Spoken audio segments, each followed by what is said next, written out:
Defensa les había solicitado que ustedes estudien, bueno, y esto es parte de su tarea también, y recuerden lo que consiste el, el ciclo menstrual, ¿no? Y qué efectos tiene esto en el endometrio y en el ciclo ovulatorio. Así que voy a dar chance primero, quien quiere participar y mencionar en qué consiste, por favor, a ver.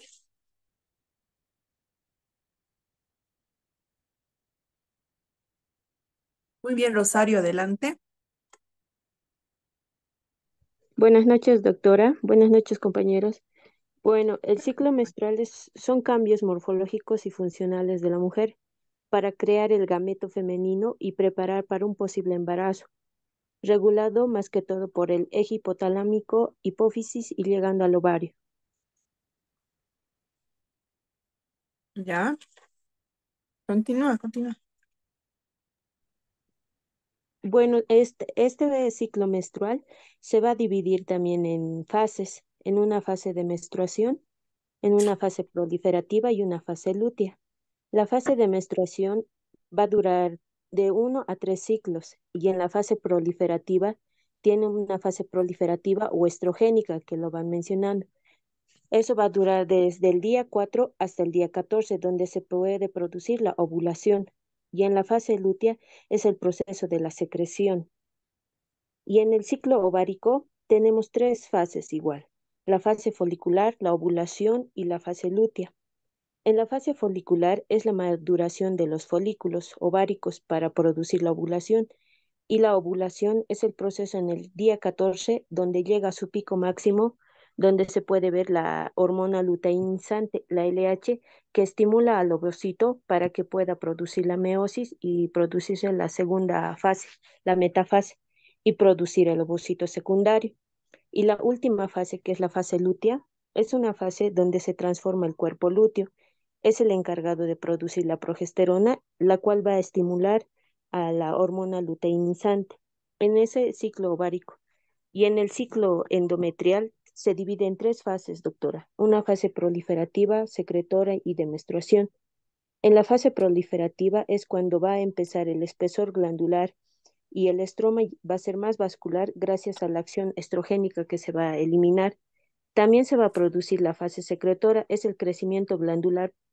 Como se ha ido engrosando en la primera fase proliferativa, en esta segunda fase va a ser más que todo glandular y la maduración del estroma, lo cual va a producir la progesterona y los estrógenos. Y la última fase, que es de la menstruación, en esa capa la endometrial se va a ir descamando y lo que va a producir va a producir algunas hormonas que va a ir eliminando y se va a producir por finalmente la menstruación. Eso mencionaría, doctora. Muy bien, es López Rosarios, ¿no? Sí, doctora. Listo, muchas gracias. Voy a dar oportunidad a dos personas más a ver qué más me pueden decir. Adelante, Pamela Balboa.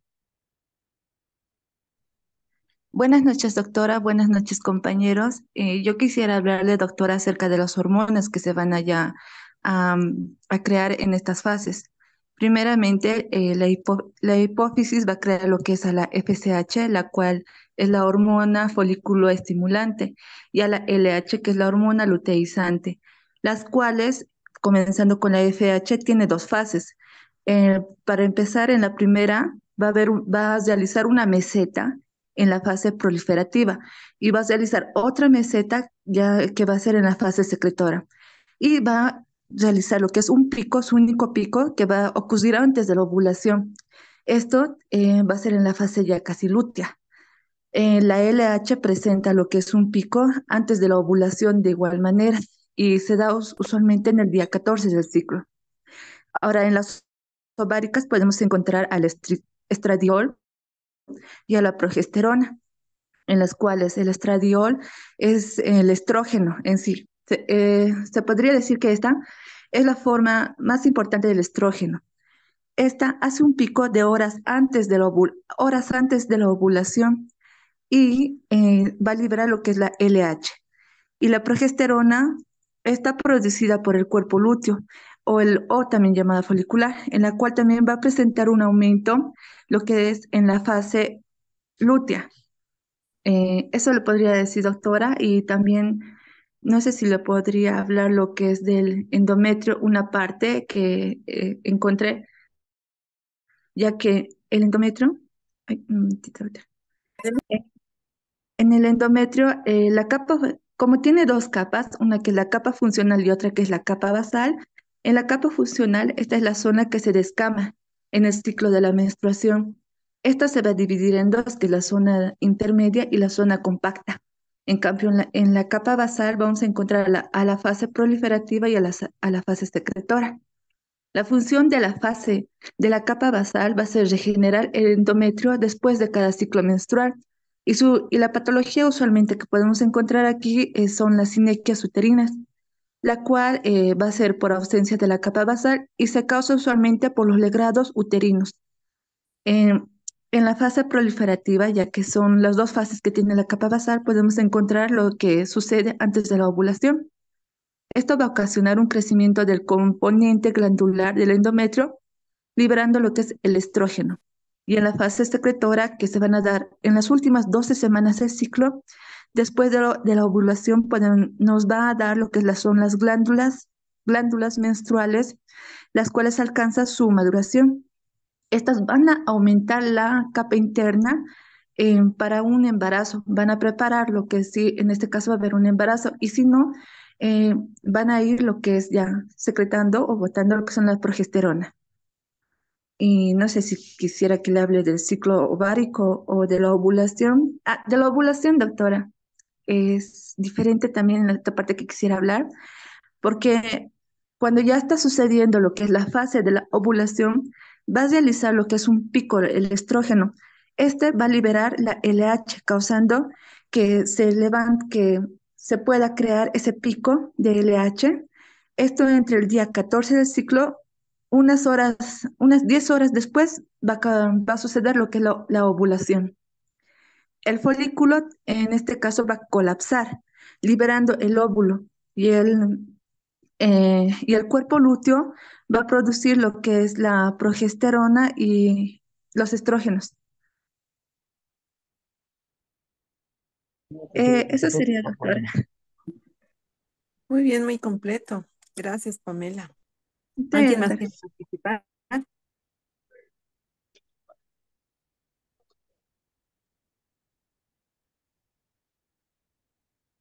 Marcelo. Bueno, es que me has dicho que sube igual, a ver.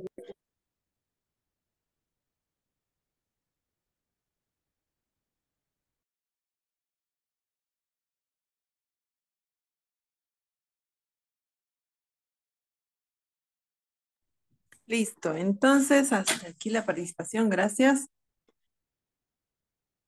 Vamos a recoger las diapositivas donde habíamos quedado.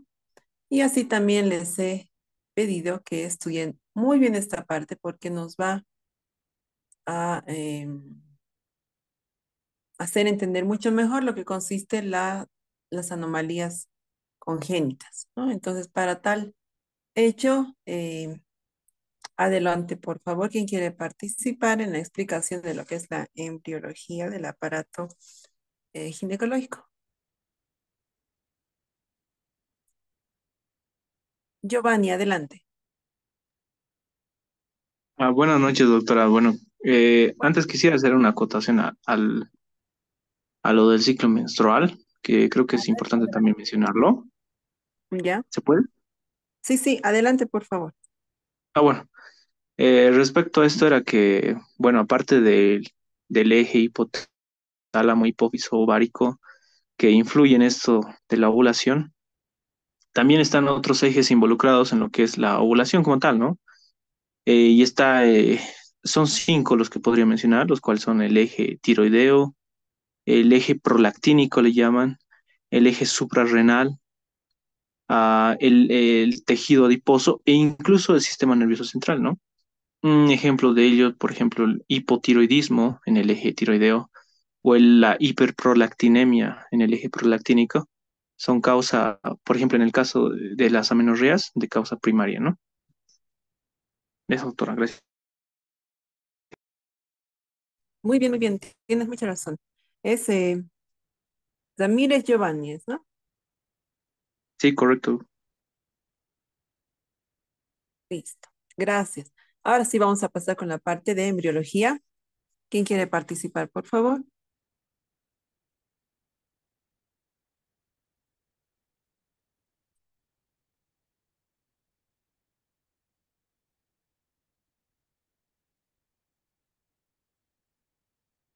¿Nadie? ¿En serio?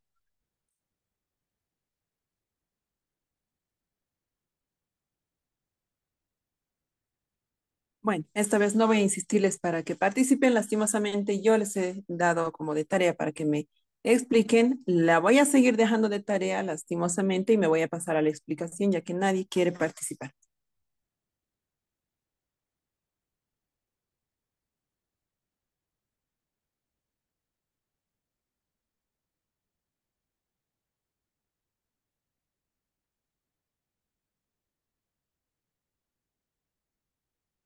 Bien, entonces vamos a adentrarnos un poco más en lo que son las anomalías congénitas del aparato genital femenino.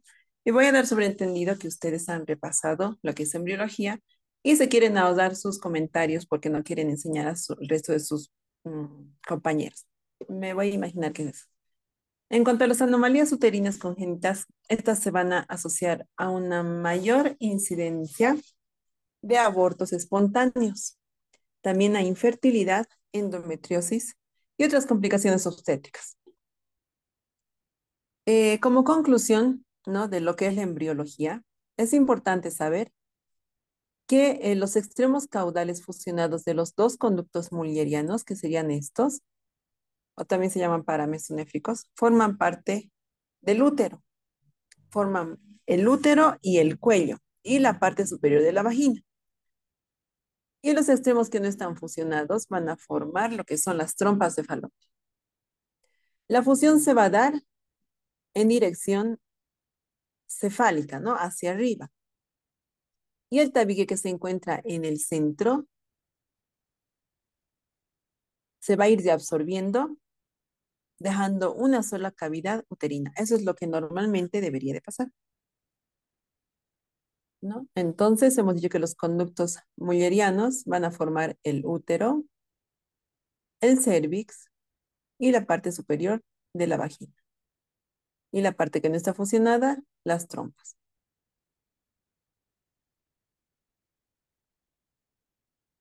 A esto, si es que hubiera alguna malformación congénita, van a estar relacionando mucho lo que son las anomalías renales. En un 30-50%, por ejemplo, ¿no? La agenesia también puede, lo más frecuente que se da es el útero bicorne y bicervical, y así también la ectopía renal. Entonces, ¿qué tenemos que hacer cuando encontramos una malformación uterina? Siempre buscar riñones. También está asociado a lo que son las anomalías de los cuerpos vertebrales en un 29% y las anomalías cardíacas.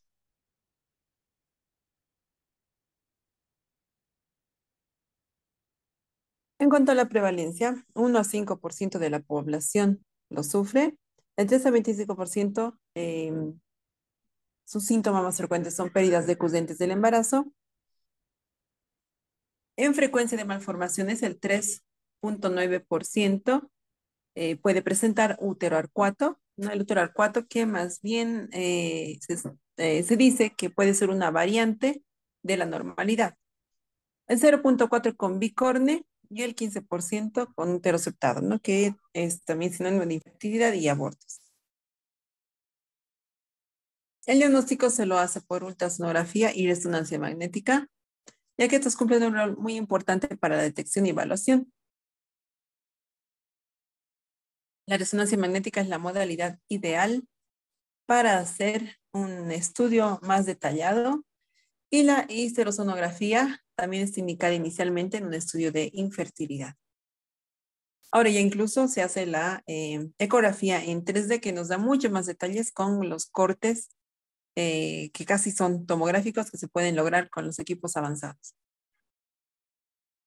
Bien, tenemos entonces las malformaciones uterinas que pueden ser secundarias, en primer lugar, a detención del desarrollo de los conductos mullerianos, ¿no? En resumen, les he explicado cuáles son los conductos mullerianos. Entonces, es la detención del desarrollo. Así también tenemos otras dos malformaciones que son secundarias a falta de fusión de los conductos mullerianos y la falta de reabsorción del tabique medio que tiene que ir desapareciendo, hemos dicho, hasta formar una sola cavidad.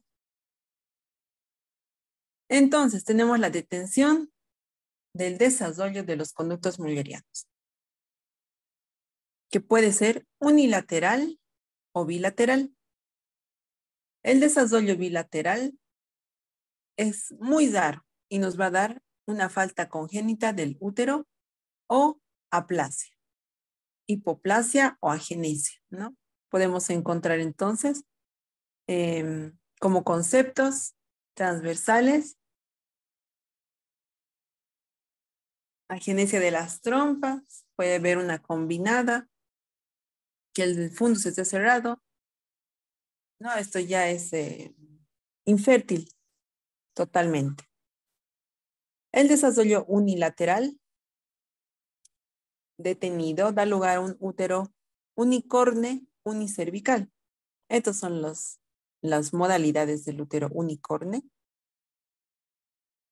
Quiere decir que es con un cuerno uterino y un cuello. En todos los casos tiene un cuerno bien desarrollado y un cuello.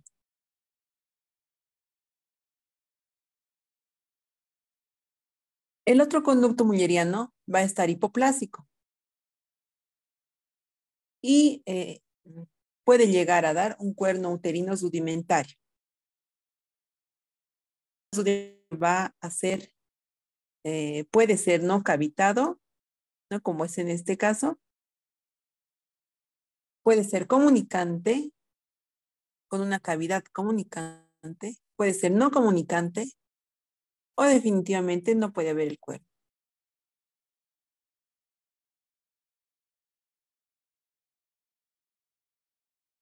La mayoría de los cuernos rudimentarios no van a ser comunicantes.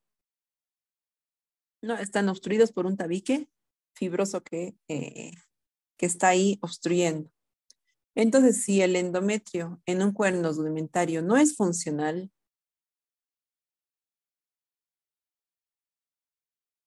entonces no aparecería ningún síntoma. Pero si este va a ser funcional, al momento del periodo, la sangre puede acumularse y puede detenerse en este cuerno rudimentario, y es ahí cuando da síntomas clínicos, que son motivo de consulta.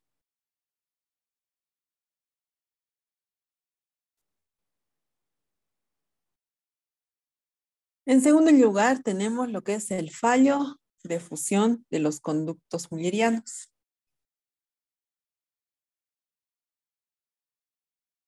Este puede ser completo, parcial. Si es completo, va a provocar lo que es el útero bidelfo, ¿no? El útero didelfo quiere decir dos vaginas, dos cavidades vaginales, dos cérvix, dos cuerpos uterinos, por la formación de este septo que está dividiendo en dos cavidades a todo el útero, incluyendo la vagina. Entonces va a haber un septo a nivel de la vagina. También puede ser parcial. El parcial lo puede dar un útero bicorne, bicervical, y tenemos dos cavidades en el cérvix. Bicorne unicervical, una vagina, un cuello y dos cuernos. En este caso, debemos nosotros tomar muy en cuenta la forma en corazón que tiene los úteros. Tiene como una indentación aquí, como una entrada entre cada cuerpo, lo que hace que sean separados. En esta forma también tenemos el útero arcuato o arqueado también se llama, que es la anomalía de fusión más leve que podemos encontrar y da lugar a una muesca parcial en el fondo uterino con una cavidad endometrial relativamente normal. Se le considera que puede ser una forma leve del útero bicórneo, ¿no? Sé que más o menos se asemeja a esto. El útero bicórneo unicervical, pero que puede ser también una variante de la normalidad.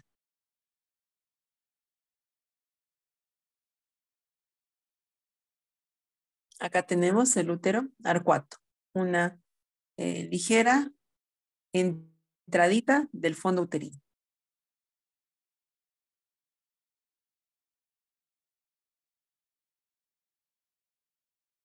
Tenemos lo que es la falla en la reabsorción del septo medial, que da lugar a un útero tabicado o subtabicado, dependiendo si el fallo va a ser completo o parcial. Este es el útero tabicado, que también llega hasta cervix. Hay duplicación de cavidades uterinas, pero sin duplicación de los cuernos.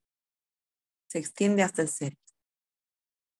Y el parcial, pues llega apenas como una indentación hacia la parte central del cuerpo uterino. No llega hacia el cervix.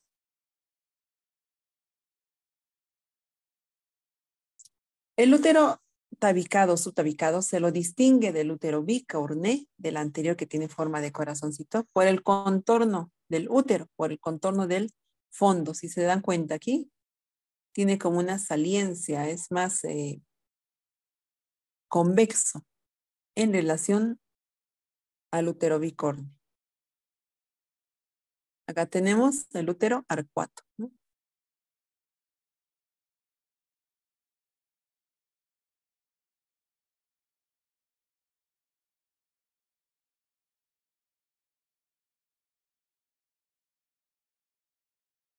Entonces tenemos a lo que es la agenesia o hipoplasia como una de las malformaciones, que es la falla, hemos dicho, del desarrollo del conducto mulleriano. Está asociado al síndrome de Meyers-Okitansky. Clínicamente se sospecha en la pubertad por amenorrea primaria. Y el tratamiento es una neovagina.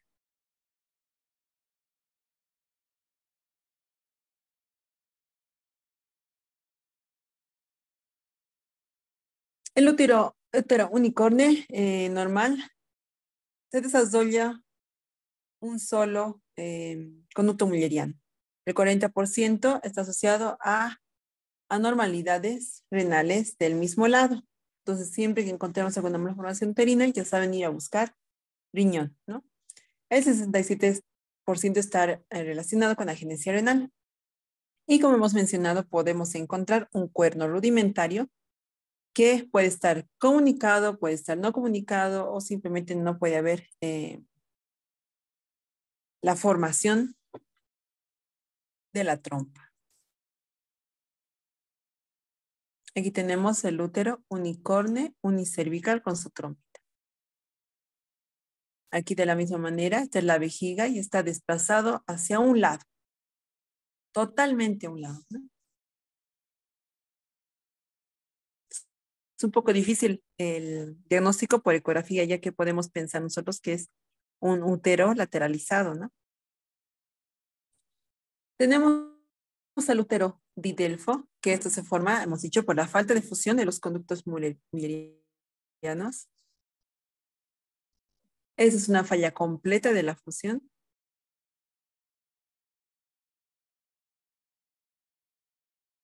Puede ser una paciente asintomática o puede haber una obstrucción vaginal, ¿no? Puede haber una vagina obstruida, dismenorrea, infección de endometriosis y adherencias. Está asociado a lo que es la agenesia renal.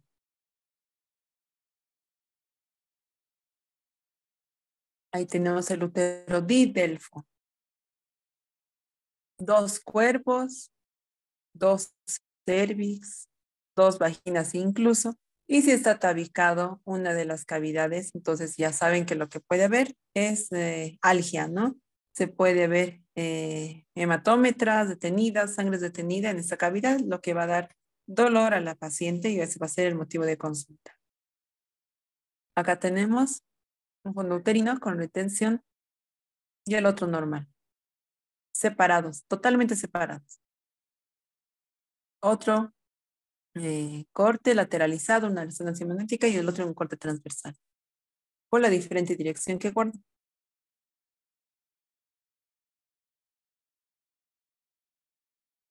El útero bicorne es la fusión parcial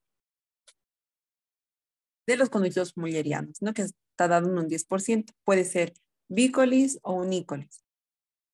Las pacientes son asintomáticas, pero de haber síntomas puede haber un hematocolpos, dispareunia y el septo vaginal. Acá tenemos el útero bicorne, que puede ser también, hemos dicho, bicervical o unicervical. En este caso tenemos el bicorne parcial, ¿no? El tabique llega hasta la parte del cuerpo, pero mantiene la configuración en el cervix, ¿no? Entonces puede dar incluso este útero, puede darnos una gestación en uno de los cuerpos. Entonces tenemos que nosotros saber diferenciar lo que es un útero bicorne, ¿no? Porque no es tampoco tan raro encontrarlo. Aquí tenemos lo que lo va a diferenciar de los septados, hemos dicho, o de los tabicados. Esta indentación, esta ventración que se encuentra en forma de corazón. Esto ya es en 3D, no vamos a observar así en una ecografía 2D convencional. Esta es una 3D, por eso estamos viendo en un plano longitudinal. Está entrando aquí en forma de corazón y vemos las dos cavidades uterinas.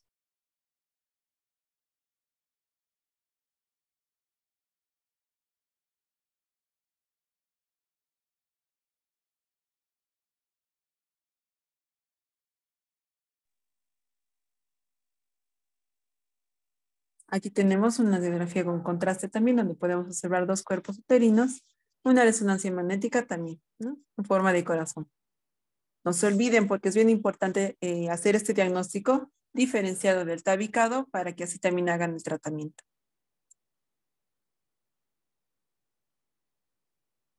Tenemos el útero septado, tabicado o subtabicado también, que es la falta de reabsorción del tabique medio, y dependiendo si el fallo puede ser parcial o completo, entonces se clasifica en tabicado o subtabicado. Es la más común de las malformaciones en 55% de los casos. Hay una historia de pérdidas decudentes de gestación.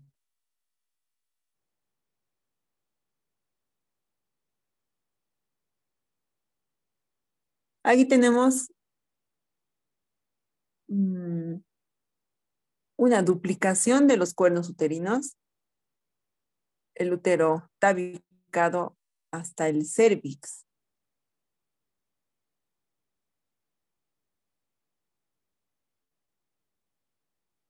¿No? Está llegando el tabique completo hasta el cérvix, dando dos cavidades cervicales.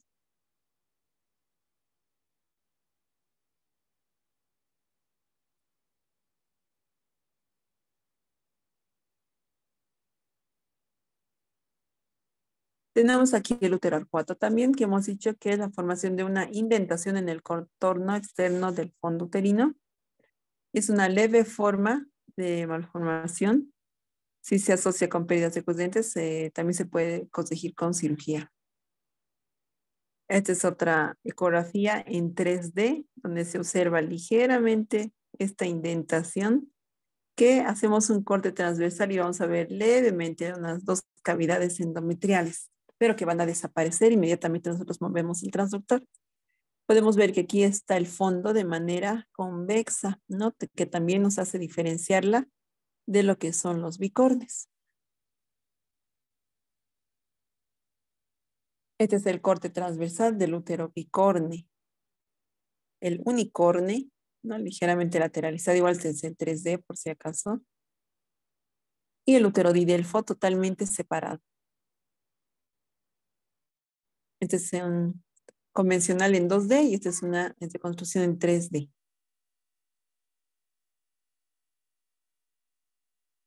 Una histerosonografía en donde nos está mostrando con 3D también, ¿no? Un útero tabicado.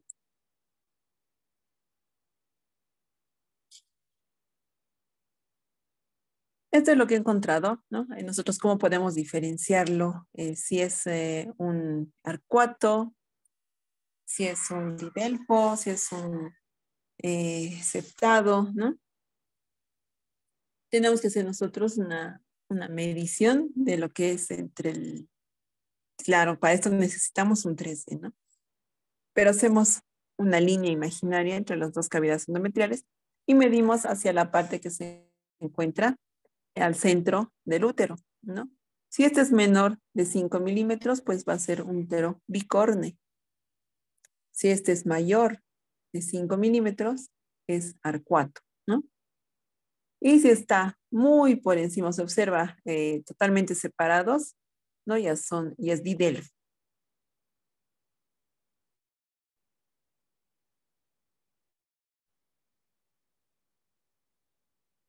Nos vamos a lo que es el cuello uterino. El cuello uterino entonces es la parte más estrecha del útero y va a comenzar en el orificio cervical externo y termina en el orificio cervical interno.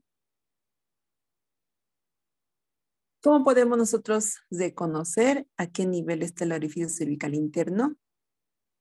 Tenemos que ubicarnos este ángulo que forma la vejiga. Hasta ese nivel donde termine el ángulo, podemos delimitar que es el cérvix.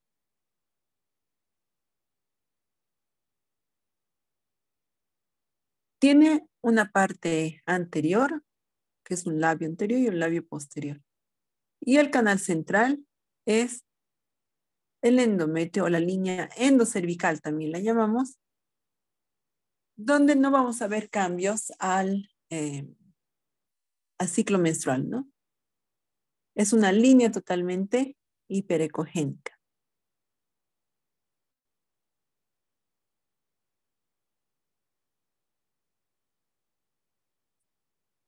Aquí lo tenemos con transductor transvaginal, es convexo pequeño. El labio anterior, labio posterior. Estamos entrando por el fornix anterior. Orificio cervical externo, orificio cervical interno y la línea endocervical.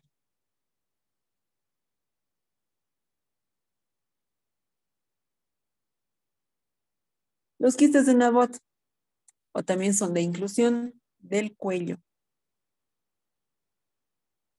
Se ven con frecuencia durante una ecografía habitual. Estos van a tener diferentes tamaños, generalmente pocos milímetros, entre 2, 3 milímetros hasta 4 centímetros. Pueden darse el caso. Pueden ser únicos, pueden ser múltiples y habitualmente se van a diagnosticar de forma accidental. A veces puede estar asociado a inflamación del cérvix de manera crónica.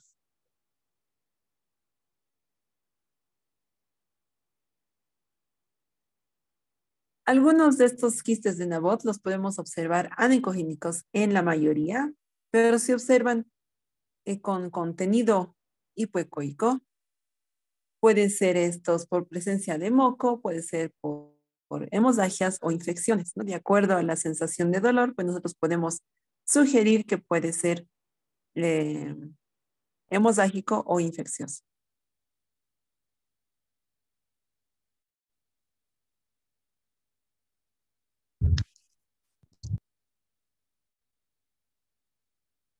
Otras patologías que podemos encontrar las vamos a ver más adelante. Ahorita estamos viendo más de la normalidad, ¿ya? Entonces nos vamos a lo que son los ovarios.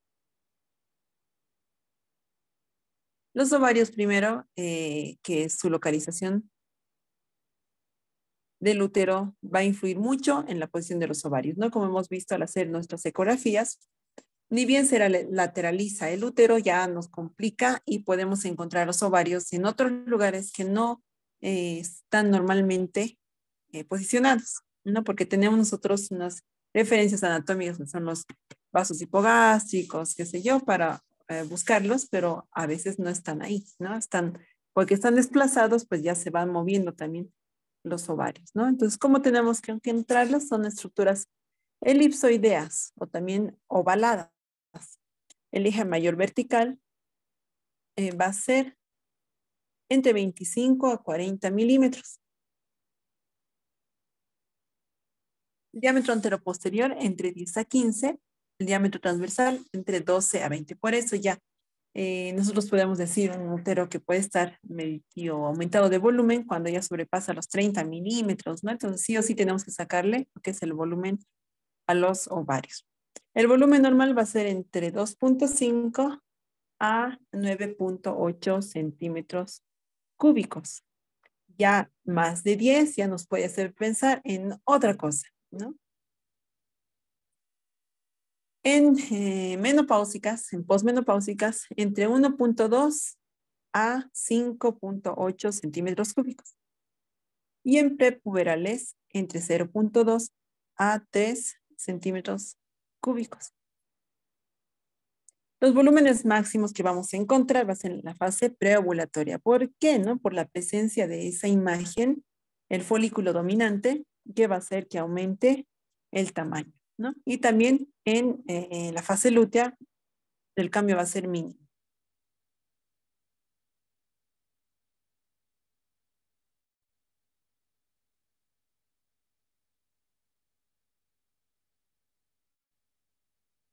La posición, ¿no? Los ovarios se encuentran en la fosa de Waldeyer. La fosita ovárica, hemos dicho que se encuentra como relaciones anatómicas, los vasos hipogástricos, la bifurcación de los vasos ilíacos y la arteria obliterada. Aquí tenemos los vasos hipogástricos y medialmente un ovario con sus folículos. Y un esquema también, ¿no? En la parte posterior, la arteria ilíaca interna. En la parte superior, la vena ilíaca externa y la arteria umbilical obliterada anteriormente. Los límites son muy importantes para ubicarlos a los ovarios. Otra vez, los vasos ilíacos y el ovario de manera elipsoide con sus folículos.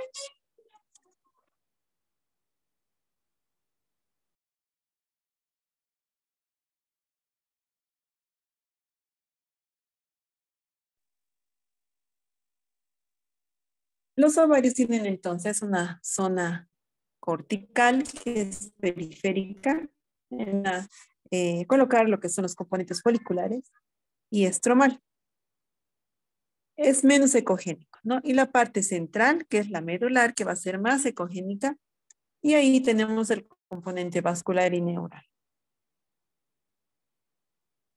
Estamos repasando un poquito lo que ya antes les había repetido, ¿no?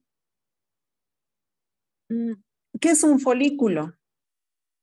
El folículo son estructuras redondas, anecoicas, bien definidas, ¿no? Que pueden presentar de esfuerzo posterior, o sea, más o menos como un quiste, ¿no? Pero los debemos llamar folículos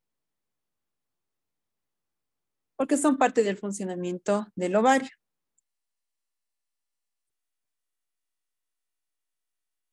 Pueden medir 3 milímetros, a veces 2 milímetros, dependiendo de la resolución del transductor transvaginal.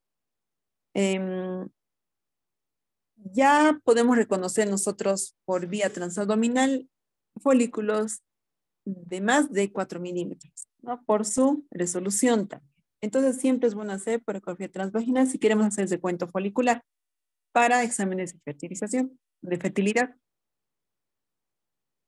El tamaño máximo que puede haber de un folículo, ojo con esto, porque no todas las imágenes redondas anecoicas son quistes. El tamaño máximo incluso se ha visto que puede ser de entre 25 a 30 milímetros. Dependiendo del día de ciclo menstrual, nosotros tenemos que ir correlacionando.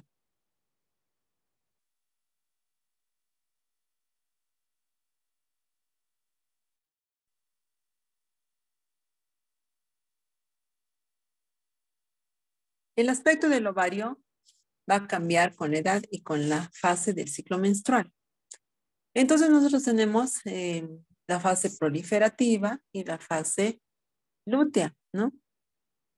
Durante la primera parte de la fase proliferativa se van a desarrollar muchos folículos estimulados por la hormona folículo estimulante y la hormona luteinizante. Entonces van a aumentar de tamaño hasta el día 8 y 9 del ciclo menstrual. En ese momento, un folículo se va a hacer más grande, se va a llamar el dominante. Ese va a estar destinado a la ovulación y va a aumentar su tamaño alcanzando, hemos dicho, entre 25, incluso 30 milímetros en el momento de la ovulación. Y los otros folículos se van a hacer atrésicos. Entonces va a aparecer el quiste folicular, ¿no? Si no se ha absorbido el líquido de uno de los folículos, entonces aparecen aquí los quistes foliculares, que son probablemente funcionales. Tras la ovulación va a aparecer el cuerpo lúteo, que puede identificarse en la ecografía como una pequeña estructura hipoecoica gruesa, a manera estrellada de pared engrosada en el ovario. Ese va a ser el cuerpo lúteo, que va a involucionar antes de la siguiente menstruación. En la fase proliferativa vamos a encontrar lo que es la fase folicular. La fase folicular va a estar dividida todavía en otras 4 etapas. La primera va a ser el reclutamiento, después le sigue la selección, la dominancia y la madurez folicular. Entonces, de acuerdo a todos estos cambios que existen en los folículos, nosotros ya tenemos que saber cuándo puedo observar un folículo grande, cuándo no tiene que haber folículos grandes. Y recién puedo clasificar si es un quiste o no. Entonces, no todo lo que es redondito es quiste, como me han puesto en sus primeros informes. No todos le han puesto quiste. No todos, pero la mayoría. Posteriormente vienen signos de ovulación y la fase lútea. Entonces tenemos aquí nuestro ovario de manera esquemática y las flechitas están señalando el cambio del tamaño del folículo dominante, ¿no? Va creciendo, no es el movimiento, sino es el desarrollo de la secuencia de eventos que va pasando en el folículo hasta la parte de ovulación y la fase lútea.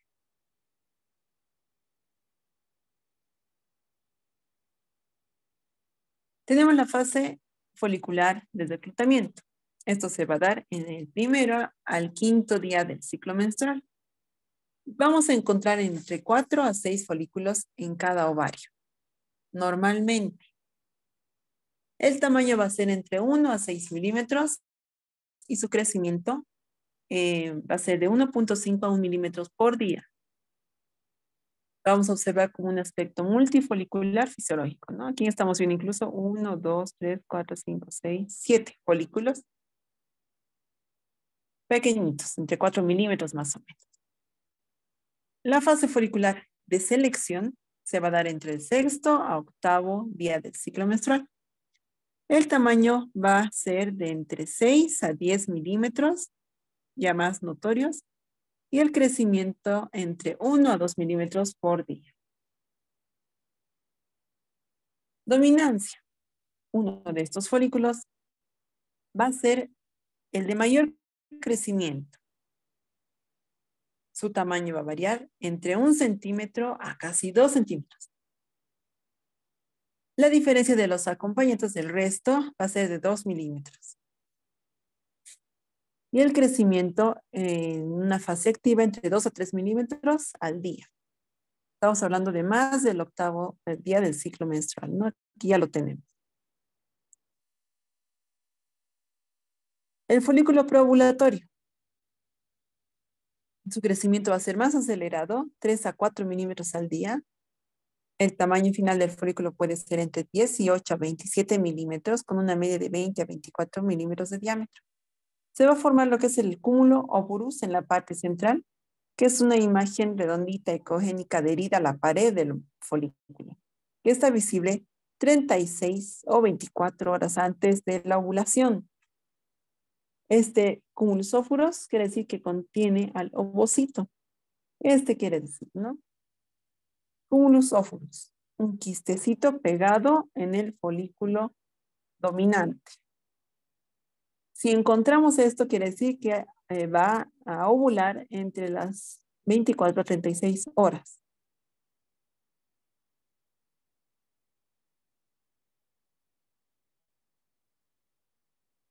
El folículo preovulatorio se lo va a observar con un líquido de aspecto turbio, pared dentada, horas antes de la ovulación, un halo hipoecogénico, ¿no? Separación de la teca y la granulosa. Y los signos de la ovulación, que va a ser el óvulo, el folículo dominante ya no está presente. La alteración del folículo se va a dar con aplanamiento, pared irregular, engrosamiento de la pared y cambio de la ecogenicidad interna. Va a haber presencia de líquido en espacio de Douglas periovárico y periuterino también, en escasa cantidad. No se ha dicho que unos 5 ml de líquido se considera normal, 5 a 10 como máximo.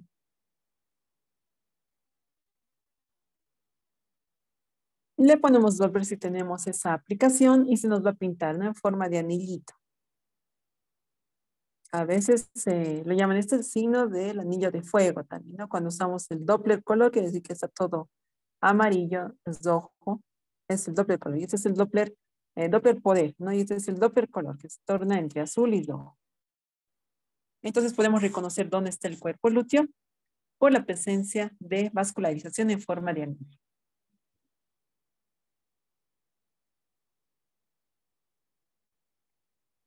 La fase lútea. Van a ocurrir 3 situaciones ecográficas, ¿no? Primero, que el folículo va a desaparecer y vamos a observar una zona estrellada, ¿no? Como que está saliendo, entrando de manera irregular de pared gruesa, con ecos internos que puede ser por la presencia de hemorragia, una formación líquida entre 3 a 4 cc,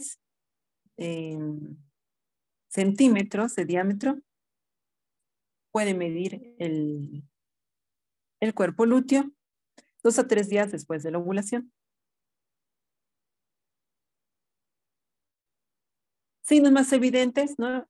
De manera ovaladita, de manera estrellada, con presencia de material ecogénico interior y al Doppler un anillo de fuego.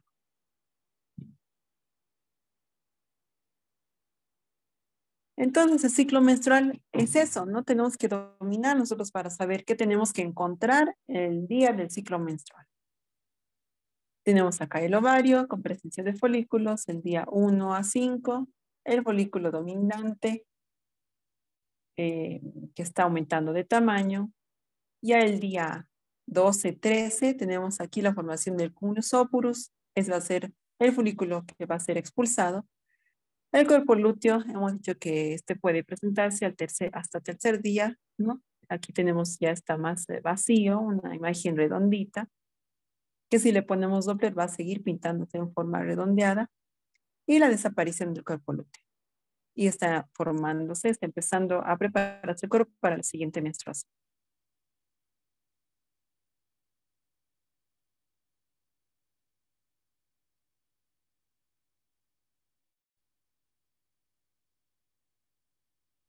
En la mujer adulta, en menstruación, el ovario normal puede tener un volumen de hasta 22 cc.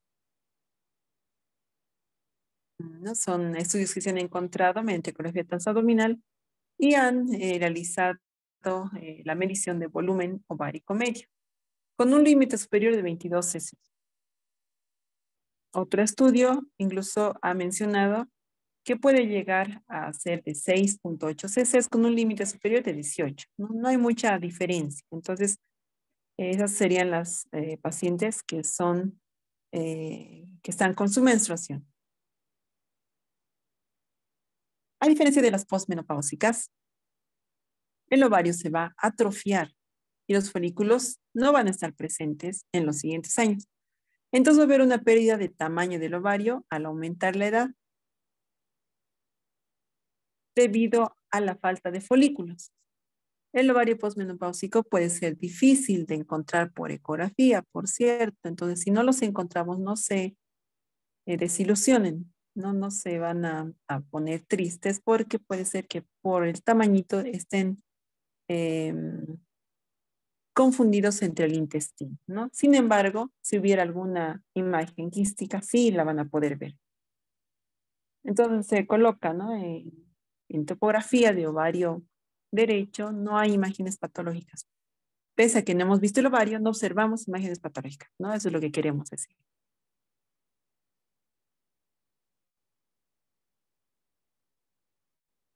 Tenemos que detenernos si vemos una imagen ovaladita, detenernos con el transductor para ver si se trata del ovario, ¿no? Entonces, ¿qué tenemos que esperar? Que haya peristaltismo intestinal.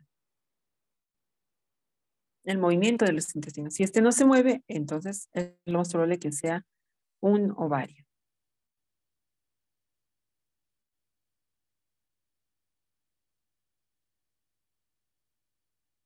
Si es que hay pacientes que han tenido histerectomía, todavía va a ser mucho más difícil encontrar.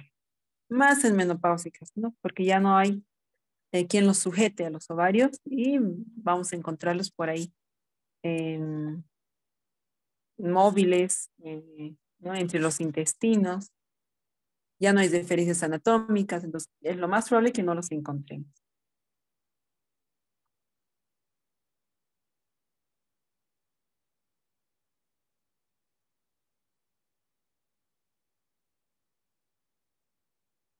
Las trompas uterinas generalmente no son visibles fácilmente, ¿no?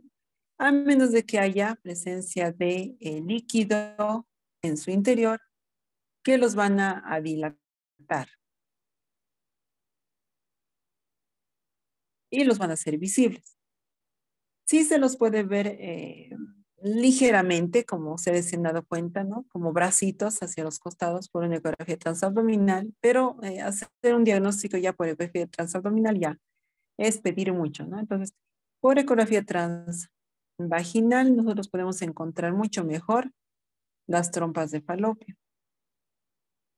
Tenemos que saber diferenciarlas de los vasos también, de los vasos uterinos, porque podemos hacer malos diagnósticos diciendo que los vasos son las trompas dilatadas, ¿no? Entonces hay que esperar también y ver el flujo que avance. Si no hay flujo, es trompa, ¿no? Si tenemos Doppler, pues le ponemos y si esta imagen, por ejemplo, presenta su flujo, entonces quiere decir que es vaso dilatado.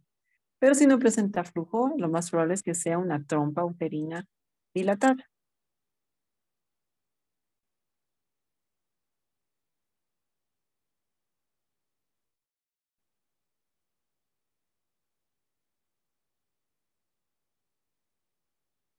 Bien, continuamos con lo que es la vagina en su forma normal, que es una cavidad virtual. Tiene 3 bandas, una central ecogénica y 2 anteriores y posteriores que son hipoecoicas. ¿No? Siempre que hacemos una ecografía por la vía abdominal, ahí les estoy presentando para que ustedes no la confundan con el cervix, ¿no? Al corte sagital, la dirección va a ser superior y atrás, ¿no? Y un corte transversal va a ser de forma ovalada con un centro hiperecoico.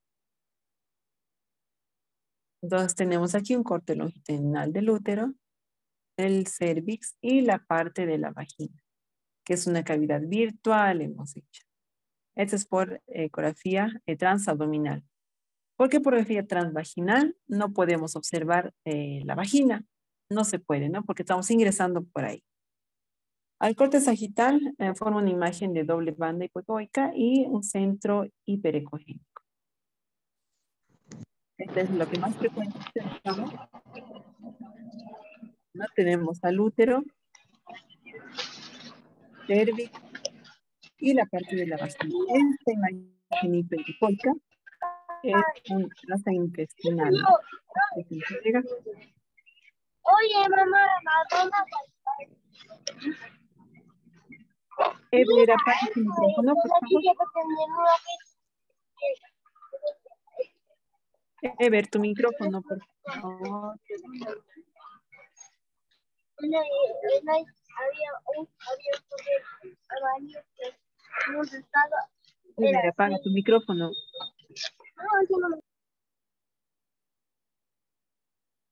Ya, entonces tenemos aquí la parte posterior, que es el colon, ¿no? El colon, que se encuentra por detrás, un intestino con presencia de gas.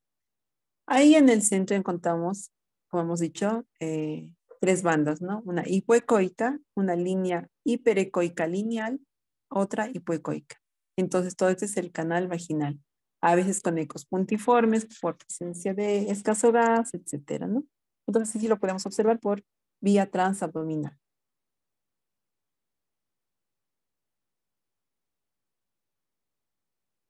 El fondo de saco de Douglas, ¿no? En este caso, es una zona de declive de la cavidad peritoneal que se encuentra entre el intestino, ¿no? Entre el recto y el útero.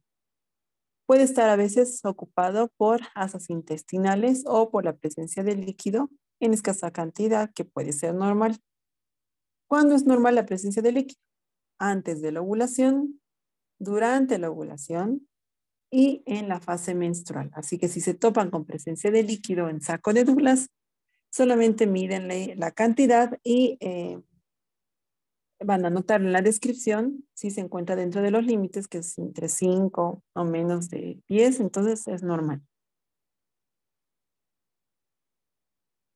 Así es como se ve por ecografía transabdominal el líquido en fondo de saco de Douglas. Aquí tenemos el útero, el cervix, la vagina y el saco de Douglas bien delimitado por presencia de colección.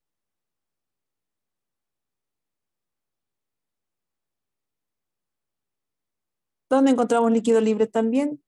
En la ovulación, en enfermedades pélvicas inflamatorias, presencia de ascitis, endometriosis y en ectópico roto, ¿no? En ectópico roto vamos a observarlo no anecoico, sino hipoecoico por la presencia de hemorragia interna, ¿no? Si encontramos líquido libre en fondo de saco, tenemos que irnos sí o sí a buscar lo que es el espacio hepatorrenal o el espacio de Morrison para también ayudar al diagnóstico.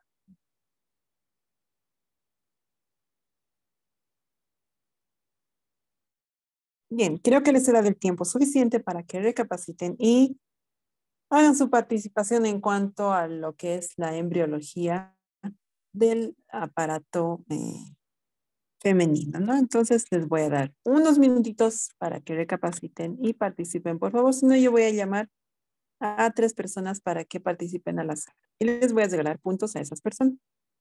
Entonces voy a ir retrocediendo mis diapositivas.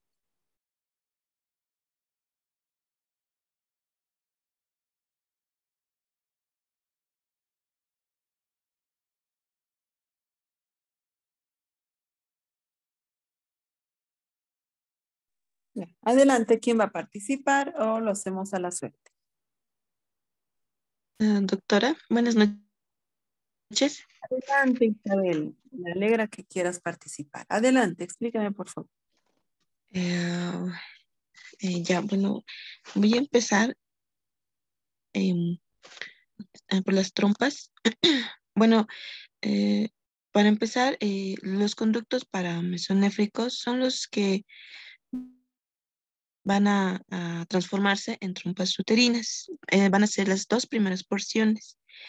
Y las porciones caudales, estas se van a fusionar y van a originar el conducto uterino, que más tarde esta se va a formar en el útero. En estos conductos paramesonéfricos se van a encontrar separados, pero va a aparecer un tabique intermedio que este va a ir desapareciendo y este va a constituir el esbozo del útero. Y es por eso que, como dijo antes, de acá ya vienen lo que son, tiene mucho que ver en las malformaciones mm, del útero. ¿Y qué más? Mm,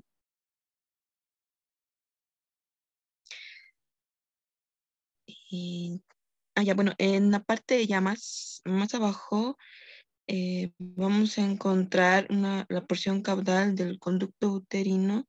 Esta va a tomar en contacto con la pared posterior del seno urogenital y este va a ir formando el tubérculo paramesonéfrico. Mm, sí, doctora, algo así resumido. Sí, está bien, gracias, más bien, Isabel. Gracias. ¿Alguien más, por favor, quiere participar? Voy a llamar a 2 personas más.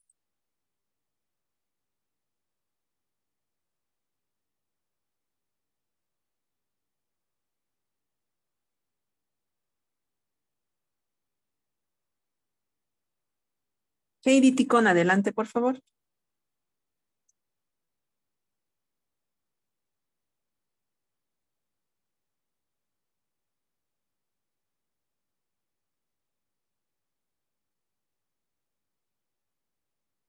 Bueno, no está. Esta vez no voy a poner puntaje. Adelante, Delma Zanca.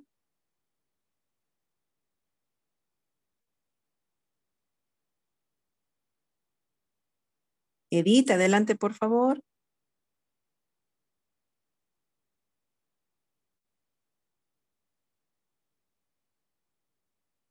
Tampoco sabe. Percy Patti, adelante.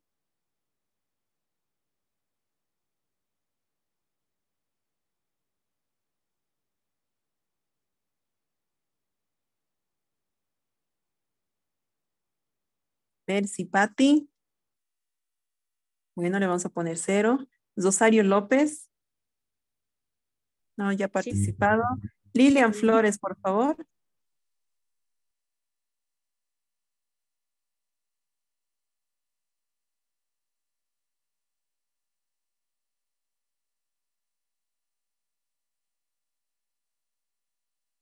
Pamela, quisiera hacerte participar, pero vamos a dar oportunidad a los que no están participando. Lilian Flores tampoco está. Marcelo Cano.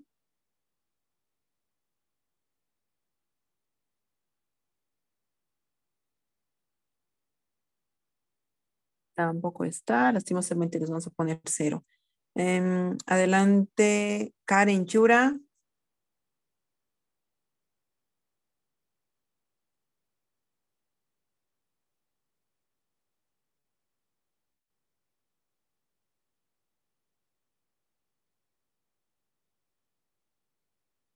Joel Mérida.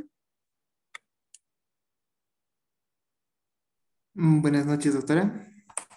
Adelante, por favor, no te hagas rogar. Explícame.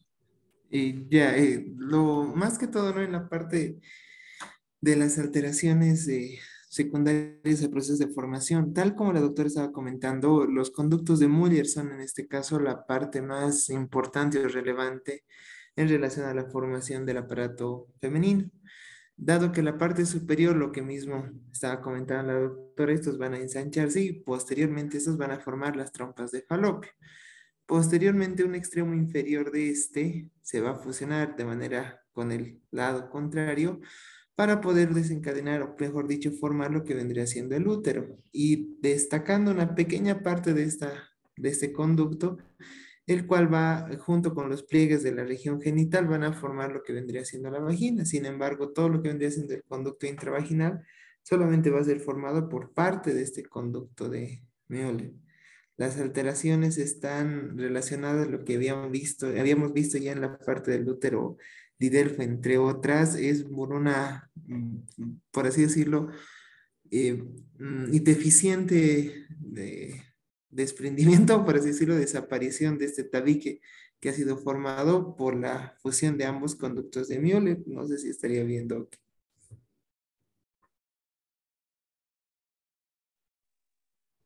Sí, está bien. Te estás ubicando y eso está muy bien, Joel. Gracias, doctor.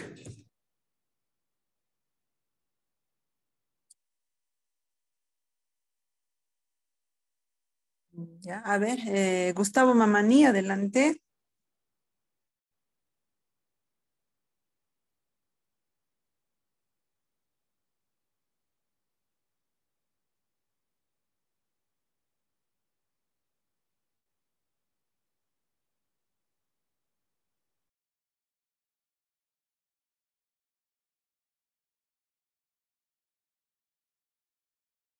Oscar Lipe.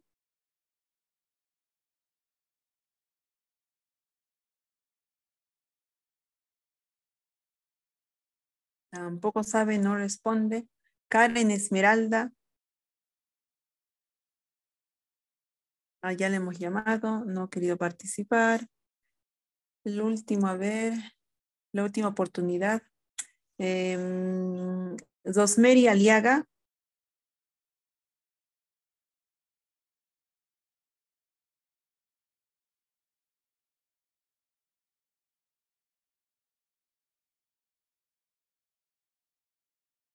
Tampoco quiere. Bueno, a ver, ¿a quién más? ¿Quién más está? Roxana Vargas, adelante.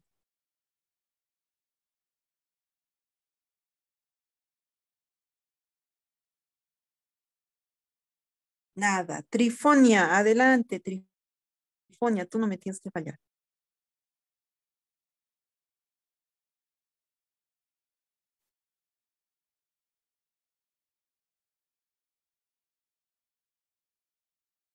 Bueno, hasta aquí nomás voy a hacer la participación. Los que no han participado, lastimosamente, les voy a quitar 5 puntos sobre el final. ¿Listo? Porque me han fallado hoy día, lastimosamente.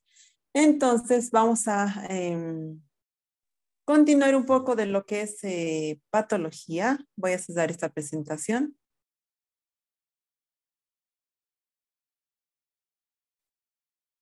Y vamos a ver lo que es la parte introductoria de lo que es patología de útero. Así que me van a dar un tiempito para que les enseñe, por favor.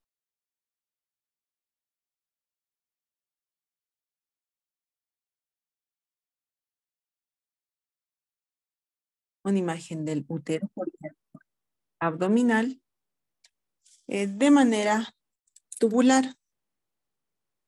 No hemos dicho que en las prepúberes se van a ver de manera tubular.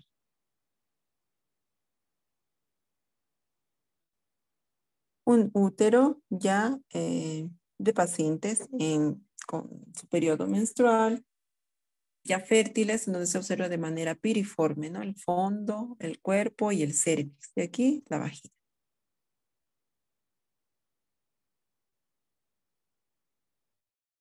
Cuando la vejiga está con escasa depresión, se puede observar ya el útero totalmente flexionado, ¿no?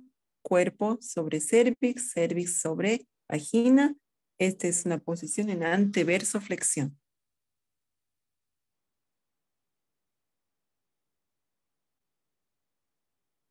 Podemos ver los cambios del endometrio con el ciclo menstrual, ¿no? Entre el día 3 al 4 del ciclo menstrual podemos observar una triple capa fina, ¿no? Hipoecoico, hiperecoico, hipoecoico. Está en fase proliferativa, inicial. El día 5 a 7 del ciclo menstrual, ya más engrosadito, con un halo hipoecogénico. Ya antes de la ovulación, ya se lo observa más engrosado, ¿no? Es importante saber que en el día 13-14 del ciclo menstrual se lo va a observar hipoecoico el endometrio, trilaminar hipoecoico, ¿no? Porque así nosotros podemos referir a nuestras pacientes que se hagan una ecografía en estos días para diferenciarlos si tienen pólipos endometriales o miomas.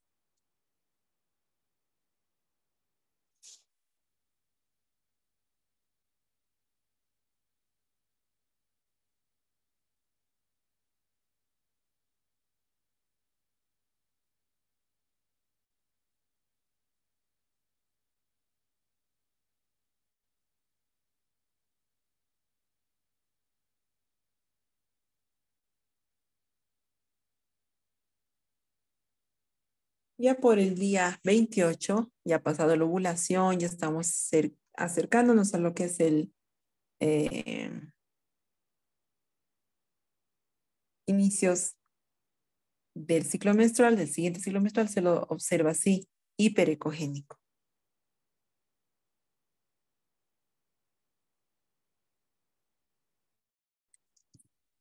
No debemos olvidarnos, ¿no?, que la posición del útero por vía transabdominal nos puede dar confusión de imágenes, como en este caso parece redondo, hipoecoico, ¿no?, que se encuentra hacia el fondo uterino, que pueden darnos malos diagnósticos por la interposición de tejidos, ¿no? Esto es, podemos decir que es un mioma, por ejemplo. Está en retroverso, en retroflexión está. Entonces, tenemos que adecuar bien el transductor, observando la línea endometrial y ya se aclara, ¿no? Entonces, mucho cuidado con eso en la dirección del transductor.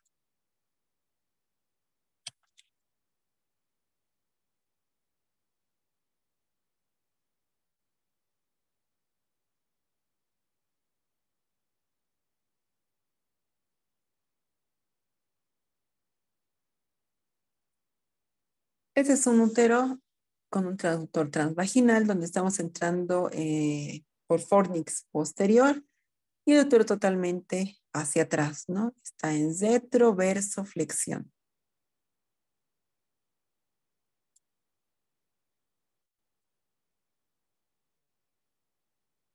Aquí también podemos observar, es un corte transversal del útero en donde la paciente es multípara y podemos observar imágenes así, redonditas, que pueden ser, no son quistes, por cierto, ¿no? Porque esto lo convertimos, o hacemos un corte longitudinal y los vamos a ver lineales. Son vasos arcuatos, ¿no? Hemos dicho que se encuentran entre la capa externa y la intermedia del útero, los vasos arcuatos que están dilatados. A esto se puede asociar también la presencia de vasos dilatados uterinos a los costados del útero o por fuera. Y ya tenemos el diagnóstico, ¿no? De puede haber una congestión pélvica inflamatoria. Entonces, también es importante reconocer qué son los vasos uterinos. Aquí tenemos otras imágenes de un útero en retroverso con presencia de dilataciones. Al Doppler se pintan, entonces son vasos uterinos dilatados, vasos arcuatos dilatados.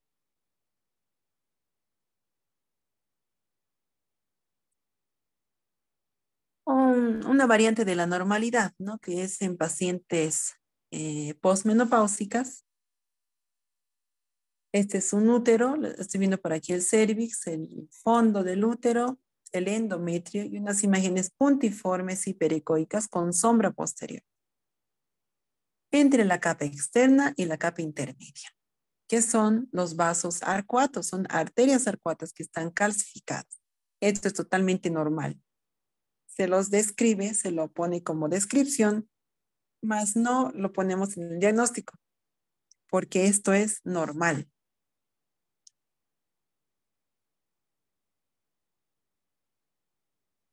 Este es otro endometrio posmenopáusico, donde podemos encontrar líquido en la cavidad. Aquí ya no lo llamamos hematómetra, ¿no? Entonces, si ya no tiene su periodo, esto ya se llama mucómetra, que también es algo normal cuando es así en pequeñas cantidades.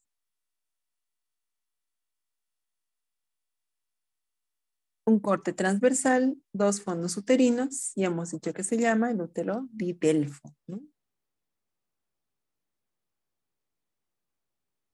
Están bien separados. Hago un corte longitudinal hacia la derecha y hacia la izquierda. Entonces estoy haciendo el corte de un cuerpo uterino y del otro cuerpo uterino.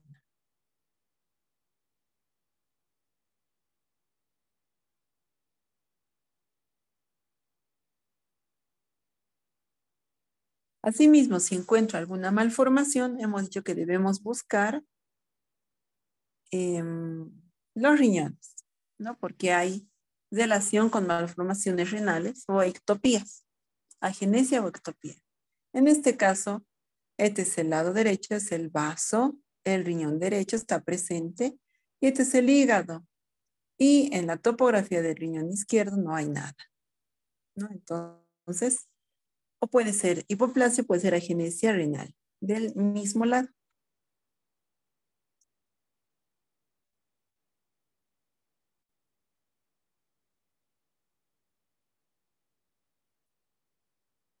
En el puerperio, cuando las pacientes han tenido su parto, generalmente a veces hay motivo de dolor a los 2 días. No solicitan ecografía. En este caso no podemos hacerlas por vía transvaginal. Uno, por ahí es un parto eutóxico, ¿no? En donde ha habido cortes en el perine y por lo tanto podemos ocasionarle, aparte de dolor también, incomodidad y no podemos visualizar adecuadamente el útero porque no está involucionado, ¿no? Entonces, cuando vamos a hacer por ecografía transvaginal, aparte de causarle molestias, no vamos a observar nada por vía transvaginal. Tenemos que hacer, no necesita la paciente tomar agua ni nada, tenemos que hacer ecografías por la vía transabdominal y vamos a encontrar un útero aumentado de tamaño, involucionado, generalmente a las 24, a la primera semana, y muchas veces con presencia de estas imágenes. Imágenes hiperecoicas escasas, no son muchas, lineales. Esto es normal, ¿no? Es su primer día postparto y esas imágenes son presencia de gas, normal. ¿Ya? Entonces nos piden estas ecografías para descartar que no haya restos, no haya sangrado o acumulaciones que pueden estar ocasionando el dolor a la paciente. Entonces, en ese caso, yo sí les digo, ¿no? Se hace ecografía transabdominal. Otra razón por la que realizan, para la que solicitan ecografías es para ver cómo está la cicatriz de la cesárea, ¿no? La histerografia. Entonces, sí necesitamos una vejiga medianamente llena. Este es el útero, no está involucionado. El endometrio, donde no se observa nada, pero sí hay una saliencia aquí, ¿no? Aquí este es el lugar de la histerografia. Hay una protrusión y una colección hipoecoica, ¿no? Entonces hay un hematoma uterino a nivel de la histerografia, ¿no? Estamos controlando, tal vez hay dehiscencia de suturas, no sé, algo que está haciendo que esté un hematoma.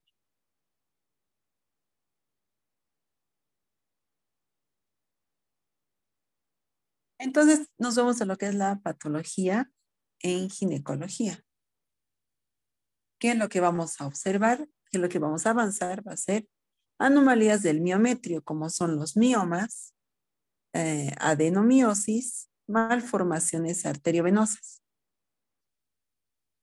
Tenemos alteraciones del endometrio. El endometrio postmenopáusico, el hidrohematometrocolpos, la hiperplasia endometrial, atrofia del endometrio, la presencia de pólipos endometriales, carcinoma de endometrio, endometritis, adherencias del endometrio, valoración de los dispositivos intrauterinos, alteraciones del cérvix. Miomas. Los miomas, antiguamente llamado también fibroides o leiomiomas, fibromioma, etcétera, ¿no? Vienen de leio, que es liso, miomúsculo y oma, tumor, ¿no? Entonces son tumores de músculo. Son las neoplasias más frecuentes del útero, ¿no? Aparecen alrededor del 20 a 30% de las mujeres de más de 30 años. Es la causa más frecuente de hipertrofia no gravidad del útero. Si ven un útero aumentado de tamaño y no pueden reconocer bien su estructura, piensen y sugieran que podría tratarse de miomas en todo el útero.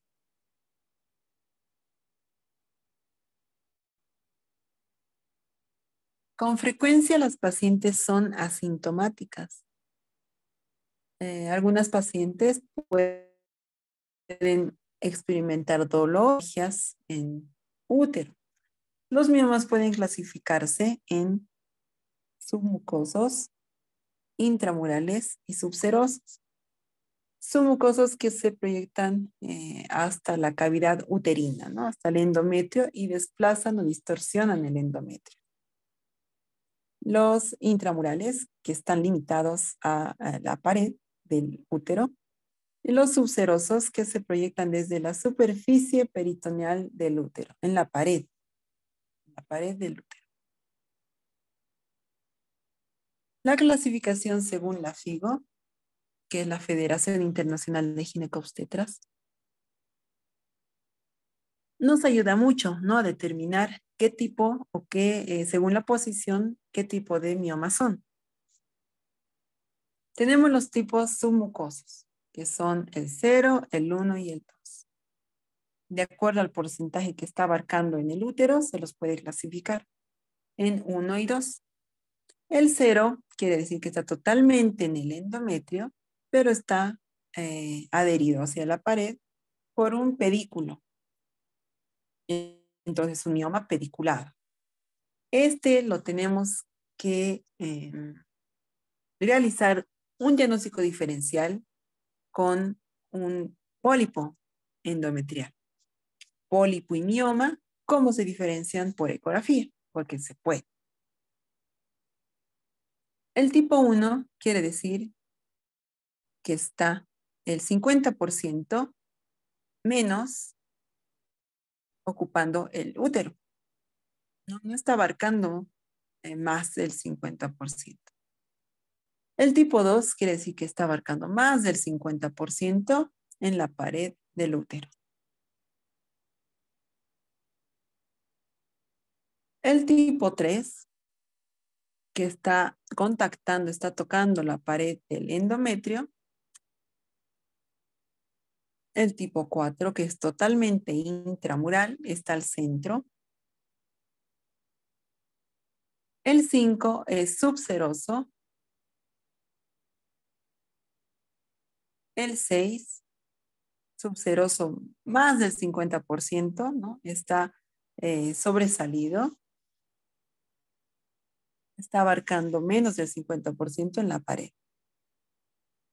Subseroso pediculado, ¿no? Que puede aparecer como una masa anexial fuera del útero. Y este va a ser el más difícil de observar por ecografía transvaginal. Por lo tanto, cuando hay miomas grandes, es mejor hacer por vía transabdominal. Y el tipo 8 puede ser otro, ¿no? Que no esté especificado aquí. Por ejemplo, los cervicales.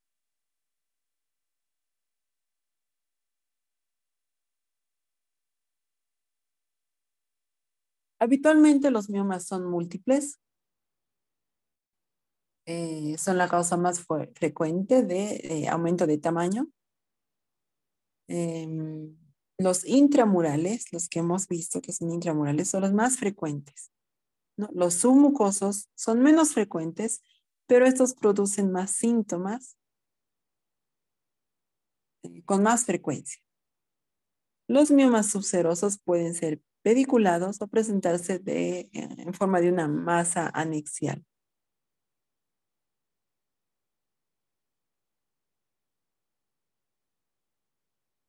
Los miomas van a depender de los estrógenos.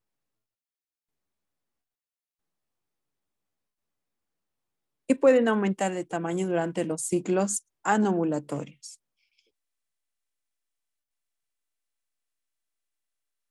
También durante el embarazo pueden aumentar de tamaño, ¿no? En un 50%. Aunque alrededor de la mitad de todos los miomas muestran pocos cambios significativos durante el embarazo, pero hay la probabilidad de que puedan aumentar. Los miomas identificados en el primer trimestre se van a asociar a un riesgo de pérdida de embarazo. Y este riesgo va a ser mayor en pacientes con múltiples miomas y que en aquellos que tienen solamente uno. También el tamaño importa mucho, sobre todo si se pueden encontrar en el cuello del útero, ¿no? Ahí sí van a intervenir. Los miomas solamente aparecen en una mujer posmenopáusica, ¿no? La mayoría se estabiliza o disminuye su tamaño después de la menopausia. Aumentan de tamaño en las pacientes menopáusicas cuando se quieren tratamiento hormonal sustitutivo. Ahí sí puede haber un aumento de tamaño. Y se ha descrito, por ejemplo, el tamoxifeno que puede hacer crecer los miomas. Si existe un mioma que está aumentando de tamaño de manera acelerada, entonces tenemos que plantearnos nosotros que puede haber una posibilidad de un cambio a una malignización, ¿no? Que es un mioma sarcomatoso.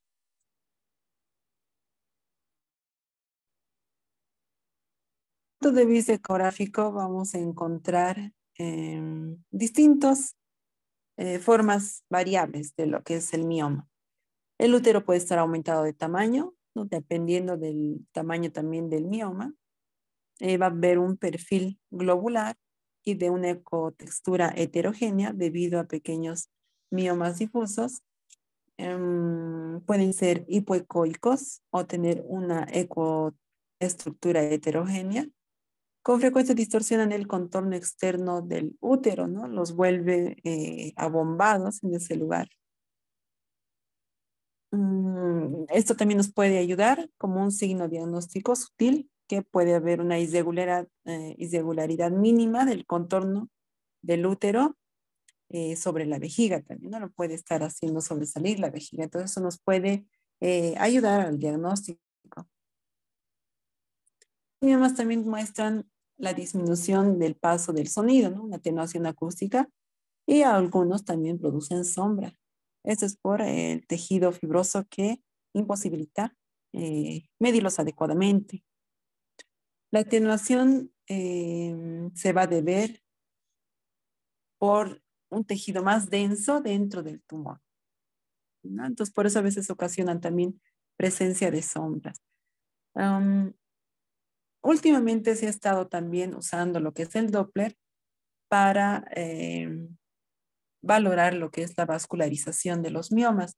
Esto generalmente nos indica que puede haber un crecimiento posterior o en su posterior control, ¿no? Si son más vascularizados, quiere decir que pueden crecer. Si son menos vascularizados, quiere decir que probablemente no crezcan tan rápidamente.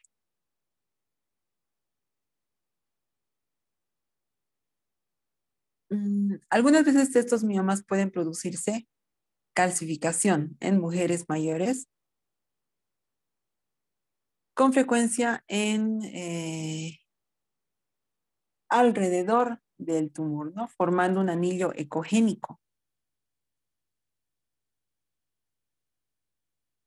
Lo que se traduce en el signo de cáscara de huevo.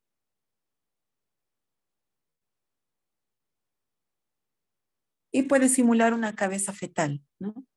Otras ocasiones también puede haber una degeneración o necrosis en la parte céntrica, es decir, la formación de colecciones irregulares ecoicas dentro del mioma. Esto generalmente se da en miomas grandes, ¿no? Que he visto con un centro anecogénico que puede ser por necrosis o degeneración. Entonces le podemos poner, ¿no? Mioma con signos de degeneración. Esto a veces se puede ocurrir en el embarazo también.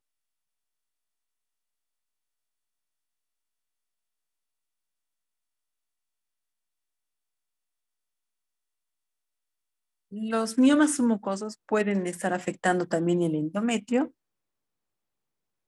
y una ecografía transvaginal nos va a permitir diferenciar mejor el mioma, ¿no? Si es de características, como les he dicho, así de mioma, que es hipoecoico, y hacer un diagnóstico diferencial con lo que es el pólipo. El pólipo más bien es hiperecoico, ¿no? Y sobresale, si es que le hacemos el pólipo en una ecografía en los días 13 y 14, es de alza su ecogenicidad. En una fase secretora, más bien no se la ve bien, ¿no? Entonces, esa observación podemos hacer, solicitar a la paciente que regrese esos días para mejor valoración. También se puede hacer ecohisterosonografía para determinar dónde está exactamente ubicado este mioma y si está relacionado con el endometrio, ¿no? También podemos observar el grado de extensión en la cavidad y su potencial, si lo podemos resecar, ¿no? En algunos casos también la histerosonografía puede ser necesaria para distinguir un mioma submucoso de un pólipo. También se puede hacer. Los miomas subserosos también pueden ser pediculados, pueden pasarse por alto por una ecografía transvaginal, como les dije, ¿no? Porque una ecografía transvaginal tiene poca penetración. Entonces, si es un mioma subseroso, este se va a encontrar mucho más profundo. A veces ni siquiera lo podemos ver si es que no hemos hecho una ecografía por vía transabdominal. Lo vamos a pasar desapercibido y no vamos a tener el diagnóstico. Entonces, por eso les digo, siempre traten de hacerlo al mismo tiempo. Sobre todo con los miomas que se encuentran en el fondo, ¿no? O en los úteros que están en retroversión, entonces vamos a tener un poco de más dificultad. Aquí, por ejemplo, tenemos un útero en anteversoflexión, la cavidad endometrial, ¿no? Y observamos una imagen redonda. La paciente tiene 47 años con metrosagias, ¿no? Justamente por la presencia de este mioma que se encuentra en endometrio, ¿no? Ocupando la cavidad endometrial, que es motivo de los sangrados que ha tenido. Es un mioma submucoso. Otro mioma en la pared posterior que está en relación 50 y 50, ¿no? De pared de endometrio y subseroso. Es un mioma subseroso.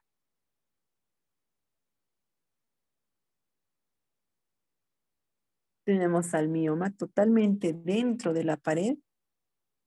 No está ni en endometrio, no está ni en la subserosa. Es un mioma intramural.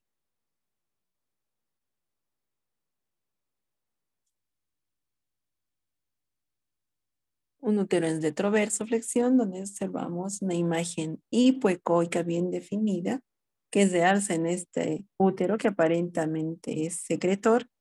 No es hipoecoico porque un pólipo se perdería en este útero, en este endometrio, ¿no? Entonces, como es hipoecoico, ya tenemos el diagnóstico. Es un mioma submucoso, diferenciales con pólipo endometrial.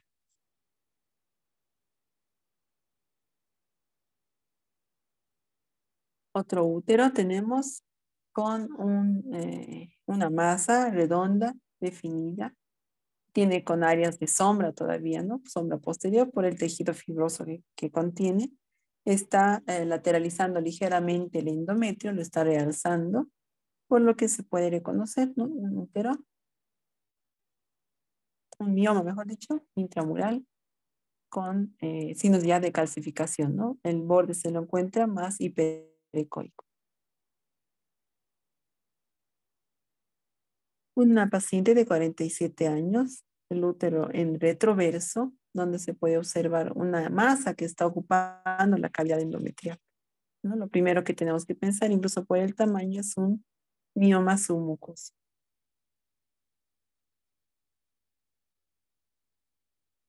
Esta imagen sí que no la íbamos a salir de dudas por vía transvaginal, ¿no? Por vía transvaginal apenas vamos a ver la tercera parte de esta imagen. Entonces, si tenemos dudas, si no vemos bien, no vemos adecuadamente, nos vamos por vía transabdominal, en donde vamos a observar una deformación total del útero, ¿no? Con saliencias, con múltiples imágenes redondas, hipoecoicas bien definidas, compatibles con miomas, múltiples miomas que distorsionan toda su estructura del útero.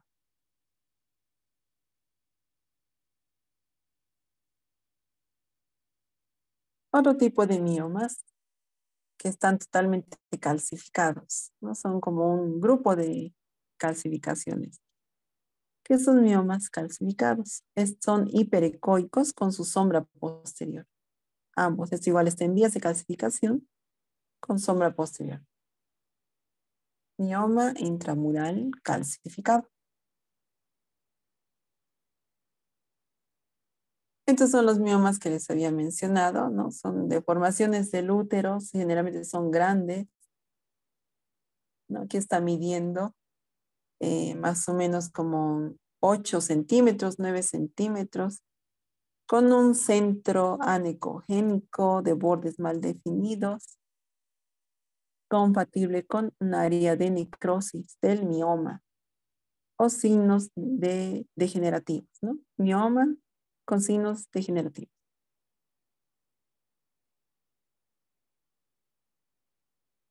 Por vía transabdominal, porque por transvaginal no vamos a alcanzar a ver. Está casi en fondo este mioma. Se puede observar lo que es las áreas hiperecoicas alrededor por calcificación, que asemeja, hemos dicho, una cabeza fetal. Este es el signo de cáscara de huevo. También es un mioma con anillo periférico de calcificación. Mioma calcificado. Otro mioma que tenemos aquí con un borde hiperecogénico bien definido, centro isoecogénico, mioma calcificado.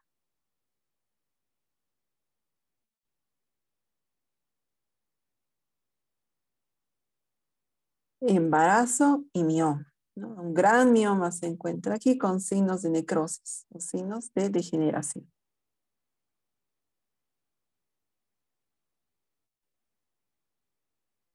Esta es una variante, si encuentran así una imagen, ¿no? O sea, lo primero que se viene a la mente es un mioma. Pero ¿qué tipo de mioma, no? Es lo que ven así blanquito generalmente es por grasa. Entonces, si es grasa, es un lipomioma de bordes bien definidos y es hiperecoico.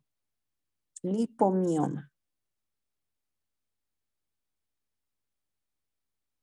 Este es un mioma totalmente mal definido, bordes irregulares, ecoestructura heterogénea, con áreas con focos anicogénicos, ¿no? Totalmente alterado, ¿no? Este es un mioma que ha crecido rápidamente y por esos antecedentes, con su estructura más añadida, es un liomiosarcoma, ¿no? Algo más maligno todavía. Que es raro, pero si ven así algo totalmente deformado, lo pueden mencionar como sugerencia.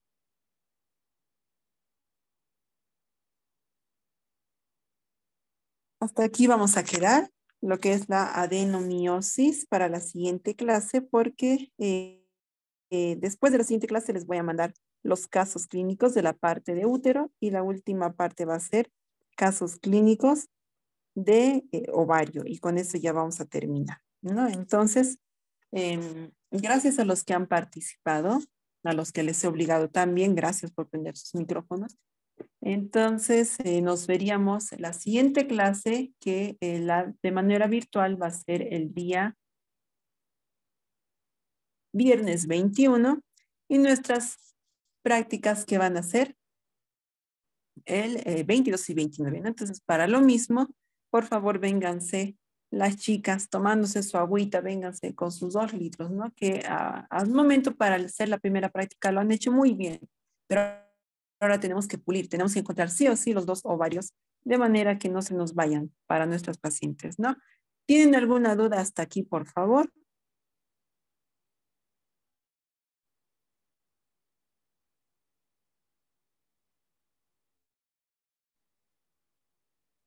Ninguna duda. Bueno, entonces espero que la pasen bien estos días, ¿no? De fiestas julianas y no me vengan con novedades. Nos vemos el siguiente viernes, entonces, mediante las clases virtuales, ¿ya? Que tengan linda noche. Repasen, por favor, repasen si quieren sacarle jugo a este diplomado. Buenas noches a todos. Buenas noches, doctora. Buenas noches, Buenas doctora. noches. Buenas noches, doctora. Muy buenas noches.